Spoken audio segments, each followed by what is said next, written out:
Good evening. Welcome to South Asia Newsline. I'm Lipakshi Khurana. Here are the top stories we are tracking for you on Tuesday, the 30th of September. India and US to work out joint bilateral deals for strengthening ties. Suspected British IS recruiter arrested in Bangladesh. And Pakistan at risk of breaking its own 14-year record of polio cases.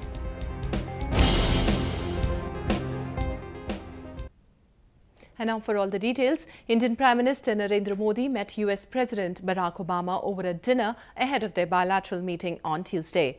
It was the first interaction between the leaders of the world's two largest democracies. Both countries have issued a vision document outlining their relationship. Our political editor Smita Prakash reports from Washington.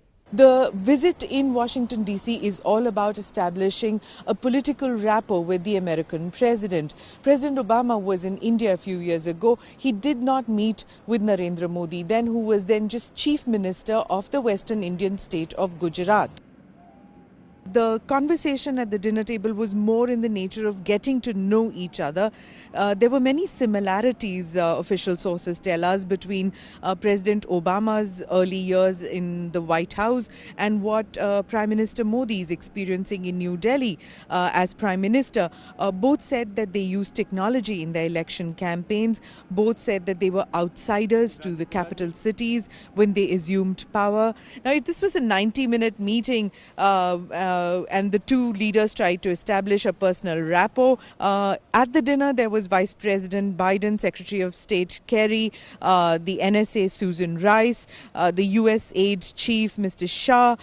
From the Indian side, there was the External Affairs Minister, the National Security Advisor, the Indian Ambassador, Indian Foreign Secretary, and some other officials. The two sides talked about many issues on which there should be cooperation. Bharat और America ने मिलकर के शांति की दिशा में प्रयास करना वो एक विषय है, लेकिन आर्थिक विकास को लेकर के अभी हम जब मिलने वाले हैं तो उस विषय को भी हम जोड़ने वाले हैं. America and India have issued a vision statement, and on Tuesday there will be a joint editorial by the American President and the Indian Prime Minister. He laid out his vision for economic development in India, and then said that India is open-minded and we want change. And we want change that is not only one-sided, and he felt for that change to be broad and acceptable, it required inputs from a variety of sources. These include citizens, of course, but also industrialists.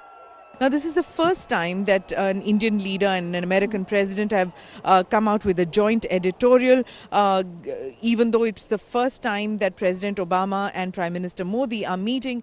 Smita Prakash, South Asia Newsline in Washington, D.C. At least 16,000 children missed out on vaccination on the first day of an anti-polio drive in Pakistan, which began on Monday. The country is facing a significant polio threat as the total number of cases rose to 184, bringing Pakistan only 15 cases short of breaking its own 14-year-old record. Pakistan is heading for one of its worst years for polio after Global Polio Eradication Initiative, or GPEI, verified 184 polio victims in the country by Tuesday, compared to 28 at the same period last year. The latest figures from GPEI put Pakistan at significant risk of crossing the 199 mark officially recorded in 2000. Pakistan, which is struggling to tackle the crippling disease, registered 10 new polio victims late on Monday from Khyber Pakhtunkhwa, Fatah and Karachi. This comes despite a nationwide campaign to vaccinate 34.16 million children, which began in Pakistan's worst affected regions this week. About 16,757 children, however, could not be vaccinated in northwest Peshawar on the first day of the drive because of refusal by their parents. According to the United Nations, Pakistan presents one of the most complex polio eradication environments in the world, in the light of the Taliban threat. The Islamist militia had posed a ban on polio vaccination in its tribal strongholds in 2012, calling it a Western plot to sterilize Muslims. The Independent Monitoring Board of GPEI is set to meet in London to discuss the threats posed by polio in Pakistan and its effects globally. Pakistan's failure to check the spread of the disease invited a travel ban by the World Health Organization in May this year. The world body had demanded the vaccination of Pakistani travellers at least 4 weeks before stepping out of the country to prevent the spread of the virus globally. Bangladesh police has arrested a British national suspected of recruiting fighters for the Islamic State or IS militants. This comes amid growing fears of the IS and the Al-Qaeda making inroads in South Asia. Samiun Rahman, a British citizen of Bangladeshi origin, was nabbed by the police on Sunday. Police said he had been in the country since February trying to recruit foot soldiers for Islamist militant groups in the Middle East. Officials came to know about the operations of Rahman after 2 youth recruited by him were detained in capital Dhaka last week. The duo was preparing to leave for Syria from Bangladesh to fight with the IS, reports said. Rahman reportedly confessed that he joined the jihad with the Al-Nusra and was in Syria last year. Police also suspect the 24-year-old might have been tasked with opening branches of the Al-Qaeda in Bangladesh and Myanmar, as per its Supremo Ayman al-Zawahiri's recent announcement of expanding the militia's operation in the Indian subcontinent. The IS, which now controls large parts of Iraq and Syria, has found support among hardline Islamic militants in Pakistan and Bangladesh. According to a recent report, the IS was distributing propaganda material in the tribal areas of Pakistan, seeking support of its so-called caliphate. Many militant groups in the country, including the recently split faction of the Pakistan Taliban and the chief cleric of Islamabad's Red Mosque, Abdul Aziz, had pledged their support to the IS. On to some other developments now. An Indian court on Tuesday adjourned the bail plea of former Tamil Nadu Chief Minister Jayalalitha Jayaram. This comes as the southern province continues to be in the grip of tensions following her conviction. The Karnataka High Court adjourned the hearing of Jayalalitha's bail plea till next week. The All India Anna Dravida Munnetra Kazhagam or AIADMK Supremo had moved the High Court on Monday seeking bail and suspension of a 4-year jail term. This comes as hundreds of AIADMK supporters continue to demonstrate outside the High Court, seeking the release of their party leader. The film fraternity in Tamil Nadu also organized a sit-in in provincial capital Chennai, pledging solidarity to Jayalalitha, who has been a former actor herself. This is not a protest. The entire film industry has gathered here to show oneness, support and sympathy towards our Honorable Chief Minister. And most importantly, she hails from our film industry, so it's part of our family. So the family has gathered here together. Movie theatres across the southern province also remain shut against the verdict. A special court on Saturday found Jayalalitha and 3 others guilty in an 18-year-old graft case. They were also fined $16 million each. The 3 times Chief Minister of Tamil Nadu was accused of amassing wealth worth $11 million during a first term between 1991 and 1996. Following her conviction, she is now no more eligible to contest any elections for the next 6 years. Former Finance Minister Paneer Selvam replaced Jayalalitha as the state chief on Monday. Tensions continue to loom a day after a Taliban-led suicide attack in Afghanistan killed 7 people. The latest strike came as the nation sworn in its new president on Monday. Afghan capital Kabul remained under tight security grip on Tuesday following a Taliban attack a day before.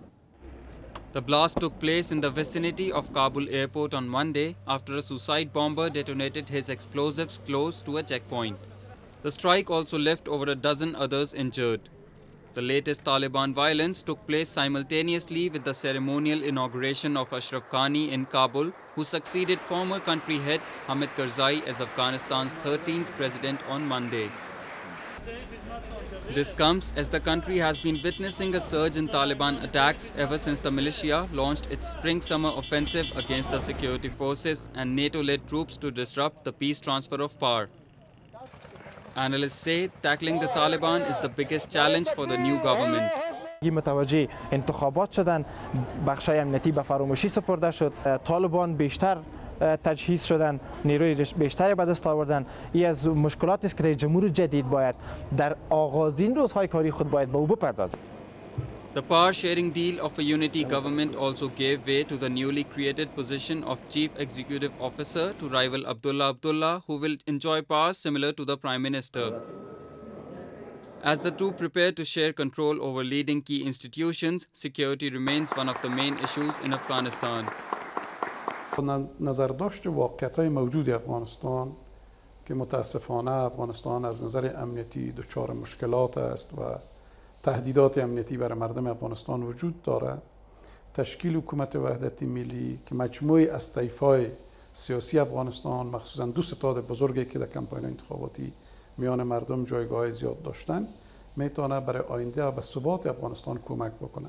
یعنی مجموع آرای مردم افغانستان برای نظام سیاسی افغانستان متمرکز میشه و این حکومت میتونه از یک قدرت بیشتر و تصمیم گیری بهتر برخوردار باشه.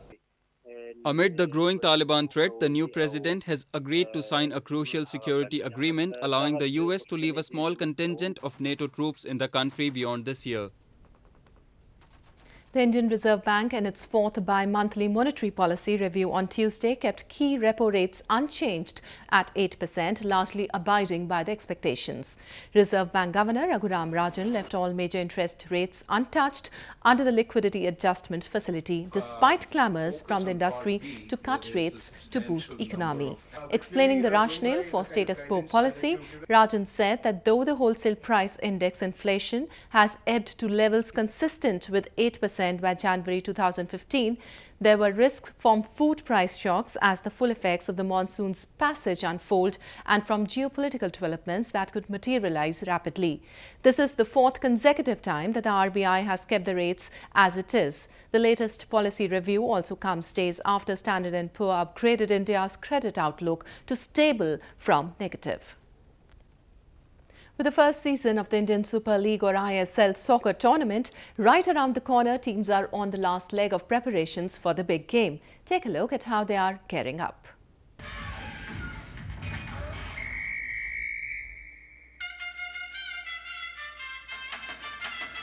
Kerala Blaster FC, owned by cricketing legend Sachin Tendulkar, is being considered as one of the most high-profile franchises in the tournament. The southern team is no short of momentum ahead of the inaugurations of the season. The Master Blaster himself unveiled its theme song and team jersey during a glittering ceremony at the team's home turf on Monday. Tendulkar explained the concept behind the team's choice of jersey. The idea behind yellow jersey was yellow stands for determination and faith. Determination by Kerala Blasters on the field to go and perform to the best of their ability, and faith for all the well-wishers of Kerala Blasters to have faith in the team that they will go out and play in the right spirit. While Tendulkar is making sure his team is on the right path of battleground, his former teammate Saurav Ganguly is also doing no less. The co-owner of Atletico de Kolkata, Ganguly was in the eastern city to introduce his team's players and support staff at an event in the eastern provincial capital.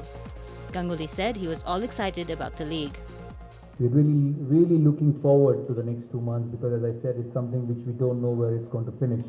And hopefully by the end of November, the finals on the 17th, I believe, all of us here can sit and say that we've done something good. That's our main aim.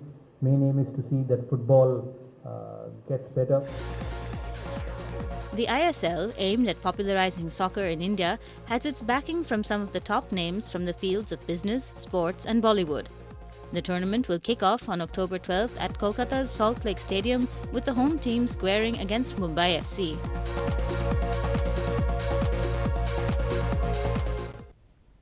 Well, that's the way it was in South Asia this evening. Before we conclude, the top stories once again. India and US to work out joint bilateral deals for strengthening ties. Suspected British IS recruiter arrested in Bangladesh.